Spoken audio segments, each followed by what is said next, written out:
At the Morgan Motor Company, staff have begun to return to work. Coronavirus shut down production here for the first time since the Second World War. Before lockdown, they were making 20 cars a week. They hope to get back to half that level soon. We closed the factory down in late March and we come back on 12th of May. So it's been a very worrying time for us. Yeah, and the economy certainly is going to be a challenge going forward, I think. We were told to stay at home to save lives and protect the NHS. The economic cost of doing so has been enormous. In April, the first full month of lockdown, output fell by 20%. In March, it fell by almost 6%. In just 2 months, the economy has shrunk by a quarter. The scale of the downturn and the pace at which it has happened is unprecedented. This recession is almost 4 times deeper than the last one 12 years ago, and deeper still than those the UK experienced in the mid-70s, the early 80s and the early 1990s. What happens next will depend on our ability to track and trace the virus. The Prime Minister visited a testing laboratory today and said he was not surprised by the scale of the downturn. Coronavirus is likely to hit a country like the UK economically very hard. We depend on services, on human contact, many things that the coronavirus makes very, very difficult. But we're also very resilient in a dynamic economy, and we will bounce back.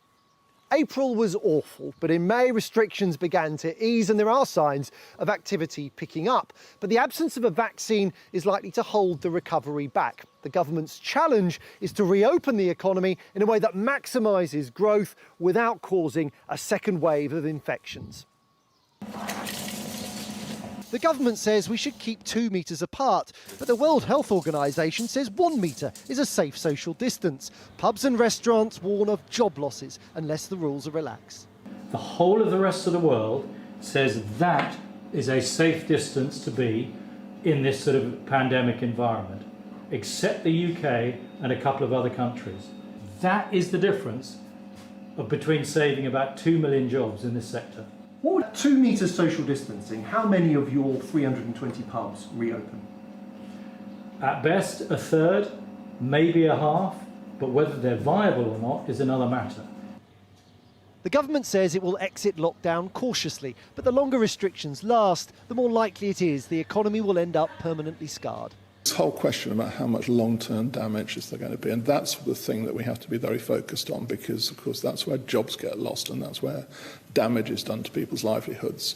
Now, we hope that will be as small as possible, but we have to be ready to take action.